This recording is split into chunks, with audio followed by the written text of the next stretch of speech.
para mí es importante hacer una anotación básica. Estamos viviendo un capítulo más, una larga historia caracterizada por la improvisación y el dogmatismo. Esto explica en gran medida lo que está sucediendo en el país. El hecho de que tengamos estiajes, épocas en las que no hay suficientes lluvias, es normal en nuestra geografía. Hay unas épocas en que estos estiajes son mucho más fuertes en la cordillera occidental, la que va hacia el Pacífico, que en la cordillera oriental, la que va hacia la Amazonía, y algunas épocas en que coinciden en tiempo.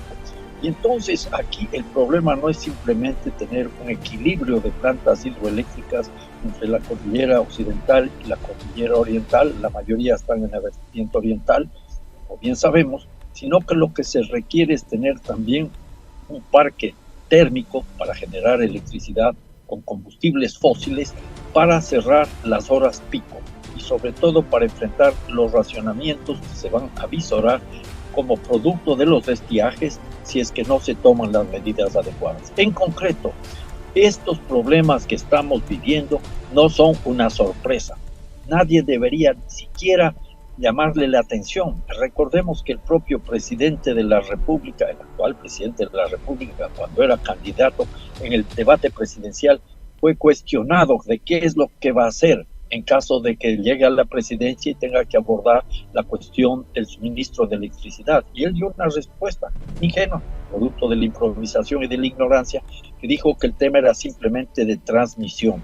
La gente se va a acordar de ese debate y este es un tema que nosotros no podemos olvidarnos. Adicionalmente, digo, es un capítulo que se repite porque se conocía de los peligros del estiaje. Ya en el año 2022, sabíamos que el Ecuador se libró con las justas de entrar en una situación de un estiaje que iba a provocar apagones. Por esa razón, en el año 2023, desde inicios del año 2023, ya se advirtió de esos riesgos y se sabía también que de octubre del año 2023 a abril del año 2024 se venía un estiaje muy fuerte en el que había una suerte de convergencia de los estiajes de las dos cordilleras de los Andes, la occidental y la oriental.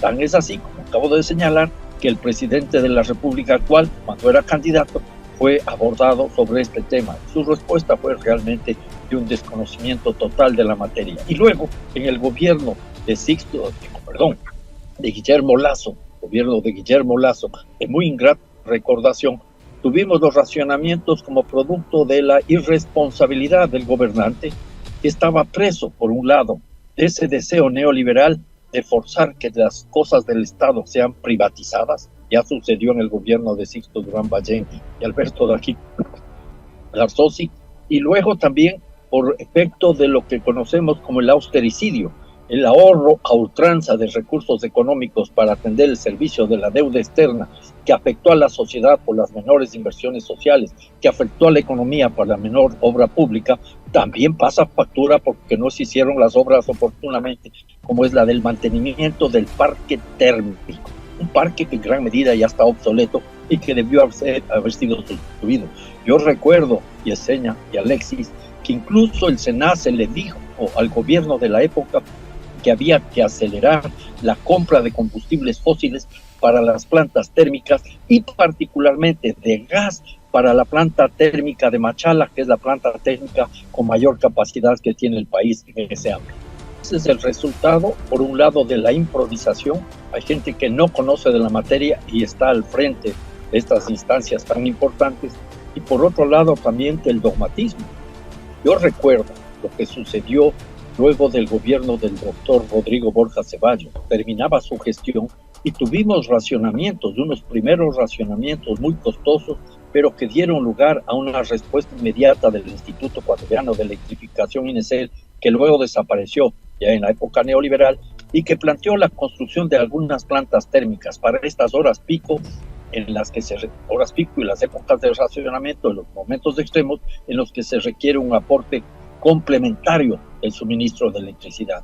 El presidente Sixto Durán Ballén incluso asistió a una sesión del directorio del INESEL y aprobó el plan que se había elaborado en el gobierno anterior.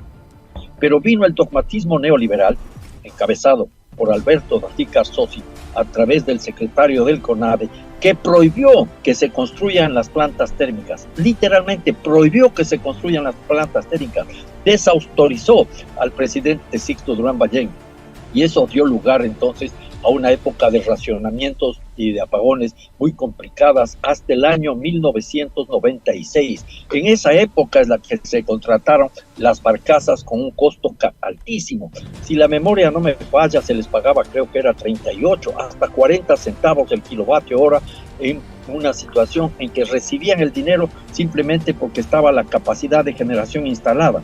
Las plantas estaban en mantenimiento, seguían recibiendo el dinero. No generaban electricidad, seguían recibiendo el dinero. En ese contexto también hay que recordar la decisión tan torpe que se adoptó en la época de dividir a las empresas eléctricas, las de generación por un lado, las de transmisión y distribución por otro lado. A las de generación se les prohibió capitalizar sus ganancias porque había importantes ingresos y esos recursos pasaron al Fondo de Solidaridad, disque para hacer inversiones sociales que no se realizaron. Y por otro lado, a las empresas de distribución y de comercialización incluso se les forzaba a vender electricidad a un precio, a una tarifa más baja que el costo de adquisición, lo que probó una profunda descapitalización. Eso mismo fue abordado en el inicio del gobierno del presidente Rafael Correa y sobre todo en la Asamblea Constituyente. Yo recuerdo, siendo ministro de Energía y Minas, afrontamos una situación muy compleja. No solo había un estiaje que estaba golpeando a la generación de electricidad, sino que tuvimos que parar las turbinas de Paute porque estaban a punto de explotar ante la ausencia de un mantenimiento adecuado en los gobiernos anteriores. Y logramos salir del atolladero. ¿Gracias a qué? Al apoyo que dio la ciudadanía y permitió que no se dé tanto consumo de electricidad y un uso eficiente de la energía, permitió entonces salir adelante. Esto me permite a mí llegar a una conclusión básica. Siempre hay que trabajar sobre el apoyo que puede dar la ciudadanía y por supuesto entender que un uso eficiente de energía en el cortísimo plazo es casi una nueva fuente de energía. Hay que trabajar permanentemente, no solo en el ámbito de la oferta energética, sino en el ámbito del consumo energético. Y ahí ha faltado mucho en todos los gobiernos.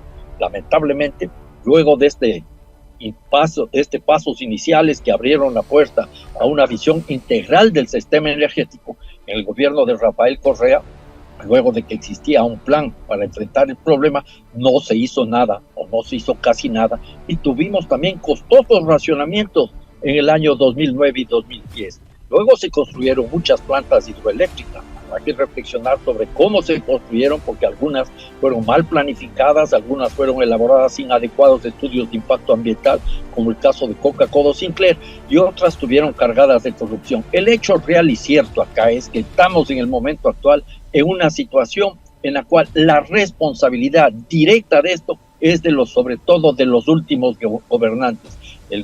Diría yo, otra vez sigo con Sixto Durán Ballén, con Guillermo Lasso y con el presidente Noboa, que realmente no han hecho más que actuar de una manera dogmática, buscando la privatización del sector eléctrico. Son medidas que configuran un plan de emergencia, producto de la improvisación, de la falta de planificación, del irresponsable manejo del sector energético. El hecho de que se crea que hay que suministrar electricidad a toda la actividad productiva sin hacer un análisis detenido de cada caso, me parece que también deberíamos tener en cuenta. Las empresas mineras, por ejemplo, no contribuyen para el desarrollo nacional. No hay un aporte real de la minería para el desarrollo nacional. ¿Por qué se les entrega tanta energía eléctrica y subsidiada? ¿Por qué ahí se podría comenzar a hacer un primer ajuste? Se le entrega subsidiada la energía eléctrica. Luego a las otras empresas que quieren contribuir, tampoco habría que darles subsidiado el combustible porque tiene que ser un aporte, una contribución para enfrentar este tema. Y lo fundamental este rato es ver cómo se puede dar un adecuado mantenimiento, particularmente a las plantas térmicas y sustituir las plantas térmicas obsoletas. Ahora, hay que estar muy atentos y ojalá haya transparencia y no resulte como que no nos quieren dar la información, como es el caso de la compra de armas de la policía y del ejército en relación a la adquisición de estas nuevas plantas térmicas. Un hecho que fue bastante oscuro en la época de los apagones en el gobierno de Rafael Correa y que fue tremendamente nocivo cuando se trataba de las barcazas. El tema de las barcazas debería hacernos a nosotros reflexionar para que cualquier solución que se plantee no sea simplemente la oportunidad para que unos cuantos grupos económicos hagan grandes negocios, incluso de forma ilícita, aprovechándose de la crisis. Ojalá cualquier arreglo que se llegue para generar energía en el corto plazo debido a esta urgencia sea, insisto, transparente, que haga claridad, que no dé paso a nuevos negociados y a nuevos abusos. Pero pensemos lo que habría sido si estaba al frente del gobierno un mandatario responsable. Estoy pensando cuando se le anunció ya al presidente Guillermo Lasso que se venían los racionamientos y el SENACE elaboró un plan de acción que tenía un costo, sin lugar a dudas tenía un costo, pero ese costo es muchísimo más bajo de lo que le está representando este rato al país, los apagones y los racionamientos. Es un impacto durísimo para el país, pero el gobernante, que estaba empeñado en cumplir con el mandato impuesto por el Fondo Monetario Internacional, las condiciones de los acreedores de la deuda externa, y además movido por aquella visión ideológica, dogmática, que cree que el Estado siempre es ineficiente, no hizo las cosas oportunamente. Ojalá esta vez, que no es la primera ocasión que sucede esto, sirva de lección para no caer en estas situaciones tan dolorosas para todo el país. Es evidente que el pueblo ecuatoriano está atravesando un momento muy complejo y difícil. La angustia que se vive por la inseguridad es la que mueve a que la mayoría de la población se haya pronunciado a favor de las preguntas que tienen que ver con esta cuestión, el tema de la seguridad. Deberíamos analizar cada una de esas preguntas y luego preguntarnos si son suficientes para resolver el problema. Y nos vamos a encontrar que hay algunas preguntas totalmente inútiles, pero que atrajeron votos. Aquella, por ejemplo, de que se establece la posibilidad de que las Fuerzas Armadas controlen las armas en las entradas de las cárceles. Si las Fuerzas Armadas no necesitan esa autorización, tienen una potestad legal para controlar las armas en cualquier parte del país. Pero había esas preguntas ganchos. Luego tendremos que preguntarnos qué va a significar el hecho de que esas preguntas, las otras preguntas del ámbito de la consulta popular en lo que se refiere a la seguridad ciudadana, van a ser procesadas en la Asamblea Nacional. ¿Cómo van a quedar después de que pasen por la Asamblea Nacional? En un ambiente en que ya se acabó la alianza que existía entre el gobierno de Daniel Noboa, el correísmo y el Partido Social Cristiano, que le permitió aprobar algunas leyes neoliberales al gobierno de Noboa. Eso ya no existe al parecer y estamos entrando cada vez más en un proceso electoral. Y claro, a mí me queda la duda y la preocupación enorme de esta apuesta del pueblo ecuatoriano que se reflejó en la confianza que le brindan las Fuerzas Armadas. Las Fuerzas Armadas van a tener que asumir una tarea muy complicada y de la experiencia que se tiene en otros países, la militarización de la sociedad no ayuda a resolver los problemas de inseguridad. Más bien abre la puerta a situaciones de violencia, de violaciones de los derechos humanos y afectaciones a las comunidades a las cuales se les puede catalogar como terroristas. Vimos lo que acaba de suceder en la provincia de Cotopaxi, en Palo Quemado, en Las Pampas, cuando se acusa de terroristas, se persigue como terroristas, incluso judicialmente, a quienes defienden su territorio. Y en lo de fondo, las dos preguntas, que es lo que le interesaban al presidente Noboa, pierde aparatosamente. El tema de los tribunales internacionales, para los tribunales bilaterales de inversión que abren la puerta a los arbitrajes internacionales, y el tema también del trabajo por hora, son temas que estaban muy cotizados por la derecha, por los neoliberales, y que me imagino eran cuestiones que creían que iban a ser aprobadas mayoritariamente por el pueblo ecuatoriano, y eso se podía haber presentado como un, entre comillas, triunfo de la democracia ecuatoriana para acceder a mejores condiciones en los organismos multilaterales de crédito. Ahora, el pueblo les ha dicho que no, demostrando con claridad que tiene muy preciso lo que hay que hacer: frenar el neoliberalismo, frenar todo lo que es la destrucción ambiental a través de los privilegios que se les entregan a las empresas transnacionales, y frenar las posibilidades de que se siga destrozando el trabajo, se siga flexibilizando, siga precarizando el trabajo. En este momento, como bien señalas, Alexis, el gobierno y quienes están cerca dicen que van a intentar hacer lo que el pueblo les negó a través de la Asamblea Nacional.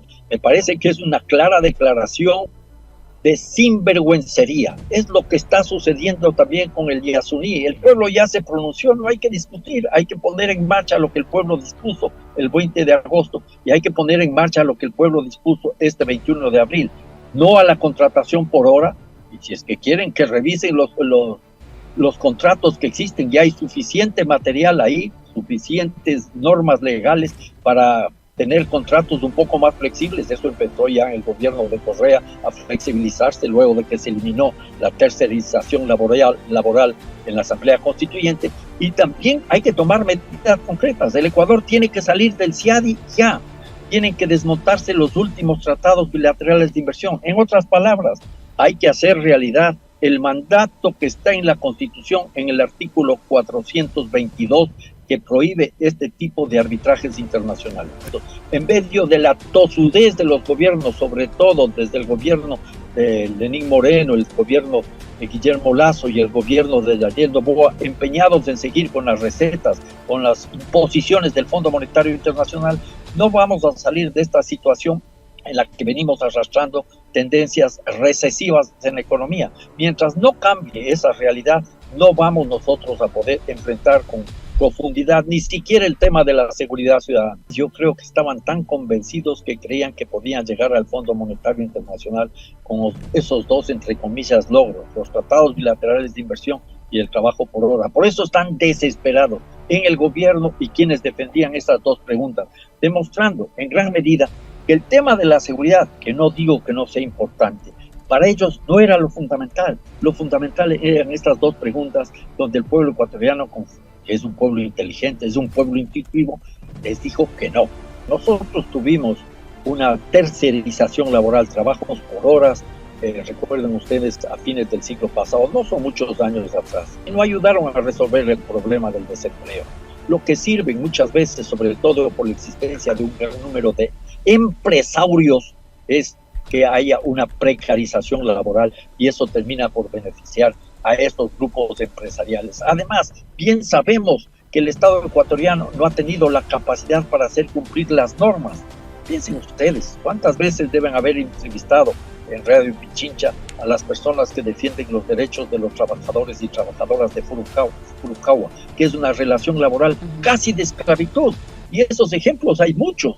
¿Cuántos trabajadores y trabajadores del sector bananero tienen el salario mínimo vital? ¿Cuántos tienen acceso a la seguridad social, son miembros de la seguridad social? ¿Cuántos reciben todas las prestaciones establecidas por ley? Ni siquiera han sido las autoridades oficiales desde mucho tiempo atrás capaces de enfrentar esta situación, menos ahora abriendo la puerta a la contratación por hora. Ahora, y respetar el mandato popular es realmente peligroso, porque el pueblo ecuatoriano tiene todo el derecho a protestar, a resistir y a exigir que los gobernantes cumplan con su mandato. De hecho, habría que hacer una reflexión muy interesante al respecto. Ese me parece que es un punto clave, un punto medular. ¿Cómo se consiguió este triunfo en las preguntas D y E? Tratados bilaterales de inversión y trabajo por horas, respectivamente, con la conjunción de muchas fuerzas políticas y sociales que concentraron su atención en esas dos preguntas. Y es muy interesante, sobre todo en el caso de los tratados bilaterales de inversión, la pregunta D, que es una suerte de espejo de las fuerzas sociales que se aglutinaron alrededor de la campaña del Yasuní. Esto quiere decir que hay capacidad en el país para configurar un escenario unitario. Hay una suerte de corriente unitaria democrática en ciernes que debería ser la base para encontrar una respuesta clara y categórica para las elecciones del año 2025. Eso pasa, a mi modo de ver, no simplemente por la imposición de alguna candidatura que tiene la mayor posibilidad de éxito. No.